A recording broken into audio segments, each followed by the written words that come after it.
And after, when I was 9 years old, my father left to Israel and was writing me letters from Israel. And because of my family, they didn't let to get those letters straightly to our house, so he was sending letters to his sister, because it was not so good to get letters from Israel at those times. I'm speaking about 70s, 80s. So I was going to my aunt to take my father's letters for me. And somehow it happened that I was learning here, and he was staying. He was working there in Israel and staying. And when I finished the studies in the Academy of Arts, I was studying in the Academy of Arts, the architecture. And that year, the last year, I wanted to meet him.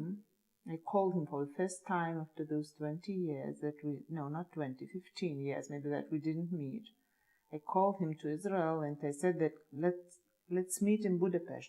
I had a possibility to go to Budapest for the first time when the borders opened a little bit, and there was such opportunity. So he was very sad, and he said that he has no more health to go outside Israel, and that he is not in good form.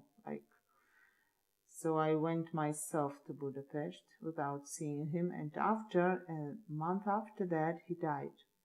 So I came to Israel in the same summer, the same year, 88, and my father was already dead for half a year. And we didn't meet. We only were in contact on letters, and